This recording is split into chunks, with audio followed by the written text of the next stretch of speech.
तो जैसे कि आज हमने अगर पीसीआर देखकर यहाँ पे ट्रेड किया होता तो ये वाला प्रॉफिट हमारा निकल आया होता कितने पॉइंट का। जैसे कि अगर हमने पीसीआर, आज का पीसीआर हमारा क्या है 0 पॉइंट, जैसे जब आप पीसीआर निकालोगे तो आपका पीसीआर ये निकल गया 0.73, मतलब आज का पीसीआर निगेटिव है। निगेटिव है तो हमें एक रेजिस्टेंस भी तो लेवल मिला है। ओपन इंटरेस्ट देखें अगर हम, तो सबसे मजबूत ओपन इंटरेस्ट कहां पे मिला है,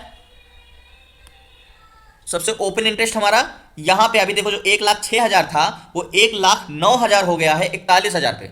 लेकिन इधर बायर्स भी सबसे ज्यादा है, देखो 62,000 है, ऐसा नहीं है 62,000 कम होता है, 62,000 भी है, लेकिन ज्यादातर यहाँ पे सेलर बायर्स बैठे हैं, वो सेलर बैठे हैं। क्योंकि हम ये मार्केट उल्टा देखें, ऑप्शन चेन हमेशा कॉल को सेलर की नजर से देखना चाहिए, पुट को बायर्स की नजर से देखना चाहिए।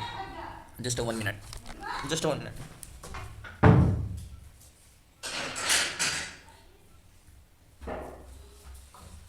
सो फाइनली तो एक प्रकार से हमें आज हमने क्या फाइंड किया, एक रेजिस्टेंस लेवल, और हमने ये जाना कि आज मार्केट का सेंटिमेंट निगेटिव है। तो निगेटिव की तरफ, ये जो निगेटिव मार्केट है इसमें आज की मार्केट में हमें सिर्फ सेलिंग करनी चाहिए। जैसे शक्ति सर ने हमेशा बोलते हैं ना कि पीसीआर मैजिक, पीसीआर मैजिक, जो उनकी अभी एक अप ट्रेंड चल रहा है, पीसीआर के ऊपर काफ़ी क्लासेस लिए होंगे, जो मैंने भी आप लोगों को लिंक भेजी थी कि पीसीआर मैजिक का वो वाली क्लासेस ज्वाइन किए थे आप, तो वो चीज़ें आपको यही समझा रहे थे कि पीसीआर क्या रहेगा, कब रहेगा। तो अगर ये 0 पॉइंट उन्होंने समझाया था ना कि आज शक्ति सर जो समझाया था कि ये 0 पॉइंट अगर 7 है तो ये हमारा 70 है, तो ये हमारा क्या है, निगेटिव है, निगेटिव मार्केट है हमारा।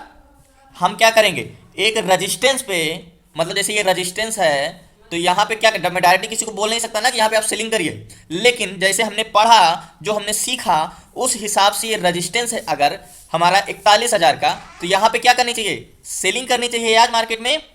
बिल्कुल बैंक निफ्टी में आज हमें अगर इस हिसाब से देखे जाए तो सेलिंग कर। देखो मैं नहीं कहता कि इसमें 10 में से 10 ट्रेड आपके प्रॉफिट जाएंगे, लेकिन मेजोरिटी ऑफ टाइम इसमें प्रॉफिट जाएगा। 10 में से 7 ट्रेड, 10 में से 6 ट्रेड, 10 में से 8 ट्रेड प्रॉफिट में जाएगा। मेन चीज होता है आप उस पर कितना प्रैक्टिस करते हो और कितना उस पर आप ध्यान देते हो। ठीक है, अभी जैसे रेजिस्टेंस लेवल है आपको 5 मिनट में दिख रहा है, लेकिन ये मार्केट अगर 40,972 से, ये इसने क्या किया 72 पॉइंट टूटा मार्केट यहाँ से। 2 मिनट टाइम फ्रेम लगाओ, देखो जैसे रेजिस्टेंस लेवल है मार्केट ब्रेक किया है।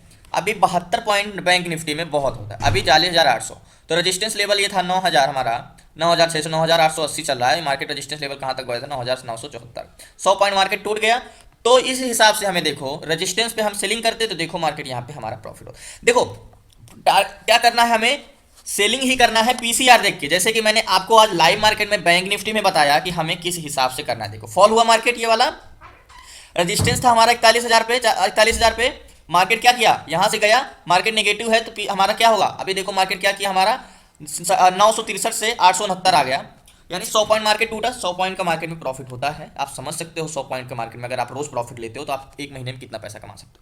ठीक है, रेजिस्टेंस लेवल पीसीआर याद रहे, अगर 1 पॉइंट के से लेके 1 पॉइंट से लेके अगर 0.95 है या 0.96 है, 90 क्या है 96 है, तो क्या करेंगे हम, मार्केट में ये 1 के आसपास है तब भी हम इसको ना निगेटिव मानेंगे ना पॉजिटिव मानेंगे। ये सिंपल ऑन प्राइस एक्शन पे हम काम करेंगे। अगर 1.1 है तब भी हम प्राइस एक्शन पे लेके वार करेंगे, क्योंकि थोड़ा बहुत अंतर है। देखा मार्केट ब्रेक किया, आपके सामने सारी चीजें हैं, पीसीआर का मैजिक। अब क्या चाहिए आपको, पीसीआर देखो, ओपन इंटरेस्ट देखो, एक अच्छा रेजिस्टेंस लेवल निकालो। मैंने आपके सामने प्राइस एक्शन नहीं देखा, याद होगा मैंने आपके सामने प्राइस एक्शन आज नहीं देखा, सिर्फ और सिर्फ मैंने पीसीआर देखा, ओपन इंटरेस्ट देखा। अगर याद रहे, जैसे आज क्या है हमारा पीसीआर एकदम निगेटिव है, तो आज तो हमें रेजिस्टेंस पे सेल करना है। ठीक है, अब जैसे बात करो, जैसे मान के चलो पीसीआर आपने यहाँ पे भी देखा होता तो यहाँ से लेके यहाँ तक का प्रॉफिट तो आप निकाल चुके होते ना। जैसे ये मार्केट में यहाँ से लेके पीसीआर तो यहाँ पे निगेटिव था ना, तो यहाँ पे आप ट्रेड लेते हैं। 41,000 पे हमारे सेलर्स बैठे हैं ना, 41,000 पे, तो हम यहाँ पे सेलिंग करते हैं ना। तो ये आप प्रैक्टिस करिए, खुद से मेहनत करिए, बताना मेरा काम है। जितना मेहनत आप कर सकते हैं, जितना चीज़ें कर सकते हैं वो आप करिए। मैं तो यही कहता हूँ, अगर आप नए हैं तो बैंक निफ्टी ऑप्शन के चक्कर में मत पड़िए। एचडीएफसी बैंक जैसे निफ्टी, एचडीएफसी बैंक है, ये स्टॉक हैं सारे लगा, जैसे एचडीएफसी बैंक को आज मैं एनालिसिस करूँ तो मेरा कल का एनालिसिस था मार्केट इसके ऊपर जाएगा, और आज देखो ऊपर गया मार्केट। अगर मैं और कोई स्टॉक पर नजर रखता हूँ, निफ्टी बैंक को देखते हैं हम। निफ्टी बैंक अगर मार्केट निगेटिव या पॉजिटिव है, क्योंकि अपने 1 डे टाइम फ्रेम में लगाते हैं हम।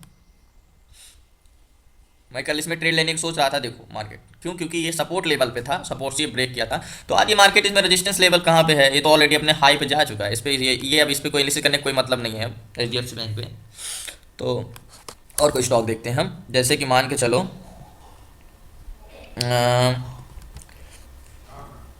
आर्टिन नहीं, टार्टिन आर्टिन नहीं, आर्टिन नहीं। अभी मैंने भी कोई ट्रेड नहीं किया है, क्योंकि जैसे ही मुझे समय मिला मैं सबसे पहले आप लोगों को क्लास लिया। जानते हो आप लोग, थोड़ा मैं पहले, आप अगर पुराने स्टूडेंट हो गए तो याद होगा, पहले आप लोगों की एक भी क्लास मिस नहीं होती थी, एक रूल होता था हमारा। लेकिन कुछ प्रॉब्लम्स कहते हैं ना, समय आपका सेव नहीं रहता, और लाइफ के प्रॉब्लम्स एक हिस्सा होता है। लोगों को लगता है कि ये प्रॉब्लम सॉल्व हो जाएगी तो आने वाली प्रॉब्लम हमारी आने वाले टाइम सही होगा, बट ये एक मिथ है आपकी। ज़िंदगी में एक लेवल से, जैसे आप गेम खेलते हो, एक मिशन पास किया तो दूसरे मिशन उससे भी टफ आ जाता है, वैसे ज़िंदगी और प्रॉब्लम्स हैं। एक प्रॉब्लम से निकलोगे तो दूसरी प्रॉब्लम उससे भी टफ होगी, और जिस दिन ये प्रॉब्लम्स खत्म हो जाएंगी उस दिन गेम भी फिनिश हो जाएगा। तो ये आपकी प्रॉब्लम्स आपके लाइफ के अंत तक चलती रहेंगी। तो बस इतना सोच लो कि हमें उसके लिए तैयार रहना है। और प्रॉब्लम से, अगर कुछ लोग प्रॉब्लम से भागने की कोशिश करते हैं, अपनी जिम्मेदारियों से भागने की कोशिश करते हैं, तो अगर आपके पास घर की जिम्मेदारी है तो आप भाग भी जाओगे तो आपको क्या होगा, आपके घर वाले ही आप पीछे जाएंगे। तो भागने को मत सोचो, हमेशा सोचो कि इसके लिए तैयार रहो, प्रॉब्लम्स के लिए, कि कैसे हमें फाइंड करना है, कैसे चीज़ें करनी है। बाकी अगर आप ये सोचो कि मेरे पास प्रॉब्लम ही ना हो तो ये फिर इम्पॉसिबल है। आपको लगता होगा मेरी लाइफ बहुत अच्छी है, बट ऐसा नहीं है। आपको, मुझे लगता है आपकी लाइफ बहुत अच्छी है, बट ऐसा भी नहीं है। सबकी अपनी अपनी मानसिकता होती है, क्योंकि अपनी लाइफ सबको बुरी लगती है, दूसरी की अच्छी लगती है। तो बैंक निफ्टी, एस टेक है, एस टेक में मेरा सेंटिमेंट क्या होगा, एक सपोर्ट लेवल है ये वाला, ये सपोर्ट लेवल है, और मार्केट शायद नीचे से आया भी है, क्योंकि एक मजबूत सपोर्ट लेवल था क्या ये। अगर यहाँ पे बात करें तो मार्केट यहाँ तक गया है, और 5 मिनट टाइम फ्रेम में लगाते हैं थोड़ा सा support level. 1 day time frame का मैंने निकाला है, जो आप लोगों को बताया हूँ। ये अगर मार्केट इसको ब्रेक करेगा तो ये वाला तो टारगेट हो सकता है मैं देखे जाए आज। लेकिन अभी देखो कंसोलिडेट कर रहा है, जो बस वाला एग्जांपल बताया था मैं, रेजिस्टेंस पे गया है, अभी कंसोलिडेट कर रहा है, तो अभी हम इस पर ट्रेड नहीं ले सकती। ब्रेक करने तो इस पर तभी हम ट्रेड ले सकते हैं। लेकिन एक चीज़ ये याद रहे आपको, एक बड़े टाइम फ्रेम में देखोगे तो शायद अभी तो कुछ नहीं, लेकिन एक 1 डे टाइम फ्रेम में लगाओगे, प्राइस सेक्शन को अगर हम नज़र रखते हुए देखेंगे तो ब्रेक तो नहीं करना चाहिए। लेकिन अगर ब्रेक करता भी है तो हमारा ये मार्केट कहाँ तक जा सकता है। अगर ये इसको ब्रेक करता भी है तो मार्केट फिर काफ़ी नीचे आ जाएगा, एकदम हाई पे खड़ा है। अगर ब्रेक करता है तो नीचे का टारगेट हमारा ये वाला मिल सकता है, ये वाला। स्टॉक में पीसीआर होता है या ऑप्शन चयन मैं अपनी बात बताऊं तो मैं अपना पीसीआर यहाँ से देखता हूँ, निफ्टी 50 का ये वाला पीसीआर। अगर ये ग्रीन में है तो मैं हमेशा पॉजिटिव ट्रेड लेने की सोचता हूँ, अगर ये रेड में है तो हमेशा मैं नेगेटिव ट्रेड लेने की सोचता हूँ। मेरा पीसीआर निफ्टी 50 की स्टॉक भी करता हूँ, मैं यहीं से देख लेता हूँ कितना परसेंट अप है, कितना परसेंट डाउन। अगर जैसे 0.40 या 0.50 तो मैं हमेशा सोचता हूँ खरीदने की। अगर ये रेड में होता, रेड में होता, माइनस में होता, तो यही मैं हमेशा नेगेटिव ट्रेड लेने की सोचता। अगर ग्रीन में दिखा मुझे तो 20-30 को तो मैं नहीं कहूँगा, अगर 40 से 50 है तो हमेशा मैं बाई करने की कोशिश करता हूँ। ठीक है, तो जैसे कि अगर यहाँ होते तो ये वाला ट्रेड ले लेते। आज इसको आप सिर्फ देखना और वाच करना कि आज क्या ये रजिस्टेंस लेवल बैंक निफ्टी का टूटता है। तो जैसे कि होगा आज, नए वालों की क्लास अभी नहीं हो रही है, तो हम कोशिश करेंगे, आप प्रैक्टिस करिए रहिए। प्राइस एक्शन जो मैंने सिखाया, लेकिन याद रहे जो मैं बैंक निफ्टी में सिखाया अभी, ये बहुत इंपॉर्टेंट चीज़ है। शक्ति सर भी आप लोगों को यही बताते हैं, लेकिन मैं इसमें कुछ आपको अभी मैं क्लास ले लूँगा। आप हैंड रेज कर लीजिए, म्यूट कर लीजिए माइक अपना, मैं अभी आपसे पूछ लूँगा जो आपका। जैसे कि पीसीआर क्यों इंपॉर्टेंट है। पीसीआर आपको देखो, आपको चाहिए क्या ट्रेड करने के लिए, एक डिमांड जोन या सप्लाई जोन, आपको मार्केट का मोमेंटम क्या हो। सबसे पहले पीसीआर आपको डायरेक्शन पता चल जाएगा, नेगेटिव है या पॉजिटिव है। दूसरी चीज, आपने ओपन इंटरेस्ट देख लिया, जो कि ऑप्शन चेन में, ऑप्शन चेन में आपको ओपन इंटरेस्ट कैसे देखना मैं 4 बार बता चुका हूँ। ओपन इंटरेस्ट 1,09,000, यहाँ पे 41,000 पे रजिस्टेंस है। ये कॉल्स है, लेकिन हम सेलर की नजर से देखेंगे तो ये क्या है, हमारे सेलर्स हैं और ये हमारे बायर्स हैं। ठीक है, अब ये चीज हो गया आपका। अब दूसरी चीज, पीसीआर देख लिया, ऑप्शन चेन देख लिया, ऑप्शन चेन में ओपन इंटरेस्ट बना लो और फिर उस हिसाब से ट्रेड ले लो, प्राइस एक्शन के हिसाब से आप टारगेट ले लो। ठीक है, ये चीज बहुत इंपॉर्टेंट है, शक्ति सर भी यही बताते हैं। अगर इसके अलावा आपको ऑप्शन में कोई स्ट्रेटजीज है सिखाने के लिए, कोई स्ट्रेटजीज बताता है कि ये स्ट्रेटजी से होगा, वो स्ट्रेटजी से होगा, ये इंडिकेटर से होगा, वो इंडिकेटर, कुछ नहीं। आज आप अपने से प्रैक्टिस करो। नहीं समझ में आया, अगर ये रूल नहीं समझ में आया तो आप फिर से मुझे मैसेज करो, मैं 1 बाय 1 करके समझाऊंगा। लेकिन अगर ऑप्शन में है तो आप ये करो। लेकिन आपको रिकमेंड नहीं करूंगा मैं बैंक निफ्टी। मैं ये नहीं कहता कि इसमें 10 में से 10 ट्रेड जाएंगे, लेकिन हाँ 10 में से 8 ट्रेड 7 ट्रेड आपके प्रॉफिट में जाने चाहिए। जैसे अगर आज भी निफ्टी बैंक में होते तो आज आप यहाँ करके प्रॉफिट कमा लिए होते, नेगेटिव ट्रेड लेके पीसीआर देख के। तो लास्ट तक बने धन्यवाद। और क्लास है तो क्लास और भी होंगे, अभी आपकी ऑप्शन ग्रीक्स पढ़ाना है, कुछ और क्लासेस हैं। बाकी जो पुराने नए लोग हैं उनकी मैं कोशिश करूँगा कि हो सकेगा आज क्लास ले सकूँ। और माफ़ करना आप लोग, थोड़ा मैं आपका टाइम लिया, जो आप लोगों को क्लास जल्दी खत्म होनी चाहिए, जो जल्दी सिखाना चाहिए, मैं आपको लेके 4 महीने लेके आ गया। और थोड़ी प्रॉब्लम्स आ गई थी बीच में। मैंने बोला ना कि ज़िंदगी की प्रॉब्लम आपको लगता है कि आपके समय आने वाला अच्छा होगा, आने वाला अच्छा होगा, बट ऐसा होता नहीं है। हर एक, आप कह सकते हो, आप अगर 30 एज या 35 के एज में होंगे तो आप पीछे मुड़ के देखते होंगे तो आपको लगता था वो मेरा 25 और 20 एज वाला दिन कितना प्यारा था। और एक 25 जैसे मेरे एज के लड़के को अगर 23 या 25 के एज के लड़के को पूछोगे तो बोलेगे जब मैं 15 ईयर्स का था तो कितना प्यारा दिन था मेरा, ठीक है। और अगर आप एक 15 ईयर्स या 12 ईयर्स के एक लड़के से बच्चे से पूछोगे तो उसके माइंड में होगा कि मैं कितना जल्दी बड़ा होगा, और उसके मानसिकता के ऊपर है। उसको लगता है कि बचपना नहीं, कितना जल्दी मेरे बड़े हैं, क्योंकि लोग मुझे बोल ना सके घर में, मेरे मैं कोई कह ना सके, हर चीज़ में रोक टोक ना हो सके। तो ये चलता रहता है आपके नहीं, आपके हर एक पर्सन के साथ। जैसे आपको लगता होगा मुझे, मेरे ऊपर आप सोचते हो कि यार राज सर है या राज है, कितना अच्छा सीख गया, कितने कम उम्र में सीख गया, कितना अच्छा कर रहा है, कितना सब कुछ कर रहा है, आपको लग रहा है। लेकिन मेरे माइंड में तो कुछ और है ना।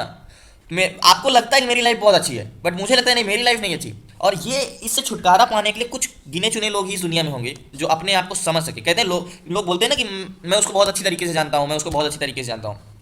सच ये नहीं है। आप उसको अच्छी तरीके से जानते हो तो आप उसको अच्छी तरीके से जानते हो तो आप ही बड़ी बात नहीं है। इंपॉर्टेंट ये है कि आप अपने आप को कितने अच्छी तरीके से जानते हो। दूसरे को जानना इतना टफ काम नहीं होता जितना अपने आप को जानना टफ होता है। तो मेरे हिसाब से अगर आपको ऑप्शन ट्रेड करने हैं तो PCR is the most important. आपको पीसीआर पे ध्यान देना है, ऑप्शन चयन पे ध्यान देना है, ओपन इंटरेस्ट पे ध्यान देना है। जैसे कपिल हैं आपके ग्रुप में, स्विंग ट्रेडर जितने भी पुराने स्टूडेंट होंगे वो बहुत अच्छा उनकी एनालिसिस होती है, बहुत अच्छा ट्रेड करते हैं बैंक निफ्टी में। तो क्या हुआ, जैसे मैंने आपको बताया होगा, मैंने आप लोग सबसे अच्छा मेरा पहला बैच गया था, जो आप लोग स्विंग ट्रेडर ग्रुप में हैं, वो लोग क्लास में नहीं है, सबसे अच्छा बैच गया था। मैंने बहुत अच्छे से पढ़ाया था, 3 महीने लग के पढ़ाया था, बैंक स्टॉक में पढ़ाया था, प्राइस एक्शन पढ़ाया था, पैटर्न्स पढ़ाया था, बहुत अच्छे से स्टॉक वो लोग कर रहे थे। फिर क्या हुआ, जो कपिल है वो अपने कुछ प्रॉफिटेबल वीडियो भेजने लगे ग्रुप में, और बैंक निफ्टी के अभी भी भेजते हैं, बट अब प्रॉफिट के वीडियो नहीं भेजते, मैंने मना कर दिया। तो उन लोगों को क्या लगा, शायद अरे हम यहाँ पे नहीं सीख पाए लेकिन ऑप्शन, लेकिन शायद श्याम सर बोलते हैं उनको, श्याम उनका कपिल नाम है, शायद वो सिखा देंगे, लोग उनकी तरफ भागने लगे। पहले ये बताओ, जो मैं पहले सिखाया आपको स्टॉक में, प्राइस एक्शन में, आप उसमें नहीं ध्यान कर पा रहे हो तो ऑप्शन में कहाँ से करोगे। आई थिंक, मुझे नहीं लगता कि वो भी अभी भी ऑप्शन में कमा रहे होंगे जो सीखने गए थे। तो आप एक सीढ़ी बाई सीढ़ी चलोगे ऊपर, तब तो आप ऑप्शन में जाओगे। आप पहले ही ऑप्शन में भाग रहे हो तो मुझे नहीं लगता। तो सीखते रहो, प्रैक्टिस करते रहो, थोड़ा थोड़ा आप इस लेवल पे निकालते रहो, पीसीआर चेक करते रहो, रेजिस्टेंस लेवल निकालते रहो, सपोर्ट लेवल निकालते रहो। काफ़ी दिन बाद क्लास हुई, आप लोगों से मिलकर बहुत अच्छा लगा। जी आपका क्वेश्चन क्या है? Hello sir. जी बोलिए। जी सर, विकास बोल रहे हैं। जी विकास जी। सर, ये सपोर्ट रेजिस्टेंस बैंक निफ्टी के लिए वनडे में ढूंढना पड़ता है कि ओपन इंटरेस्ट देख के ढूंढना पड़ता है? अभी आप बैंक निफ्टी के चक्कर में तो पढ़ो ही ना, आपको मैं बाद में फिर से बताऊंगा। ठीक है सर। अभी आप प्राइस एक्शन सीखो पहले, आप न्यू हो ना, तो अभी आप स्टॉक पे जाओ। मैं ये पुराने लोगों की क्लास थी जो उनके बोल रहा हूँ, अभी काफ़ी लोग नहीं आए, अभी बोलेंगे ये हमारी क्लास छोड़ गई, नए ही हैं ज़्यादातर है। मैं देखो, जैसे आपने पूछा कि आप ओपन